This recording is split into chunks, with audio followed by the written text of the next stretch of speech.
ক্যাম্পাসে কোনো রাজনীতি থাকবে না, কোনো বৈষম্য থাকবে না, হলে কোনো দ্বন্দ্ব থাকবে না, কোথাও কোনো অসুষ্ঠ কিছু দেখা যাবে না। সবসময় ক্যাম্পাসটা পরিষ্কার নিশ্চুপ থাকবে, একদম কোনো কোলাহল থাকবে না। কোনো জনসভায় আমরা অনেক সুষ্ঠুভাবে সবকিছু নিয়ন্ত্রণের কথা জানতে পারছি। এখানে ছাত্রদল আমাদের শিখাচ্ছে কিভাবে ক্যাম্পাসে সুষ্ঠুভাবে আমরা রাজনীতি মুক্ত ক্যাম্পাস গড়ে তুলতে পারি, বৈষম্য কোনো থাকবে না।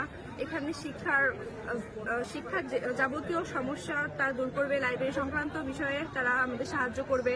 ক্যাম্পাসে কোনো রাজনীতি থাকবে না, কোনো বৈষম্য থাকবে না, হলে কোনো দ্বন্দ্ব থাকবে না, কোথাও কোনো অসুষ্ঠ কিছু দেখা যাবে না। সবসময় ক্যাম্পাসটা পরিষ্কার নিশ্চুপ থাকবে, একদম কোনো কোলাহল থাকবে না, কোনো গ্যাঞ্জাম ফাসাদ এসব কিছু হবে না। আমাদের ছাত্রদল নেতাকর্মীরা সেগুলো কাজ করবেন এবং আমাদের অনেক শিক্ষা দিচ্ছেন। আমরা এখান থেকে ভালো কিছু আশা করছি। তারা অনেক ভালো পর্যায়ে আমাদের ক্যাম্পাসটাকে আবার সুষ্ঠুভাবে সুন্দরভাবে গড়ে তুলতে সাহায্য করবে। আমার নাম আমার নাম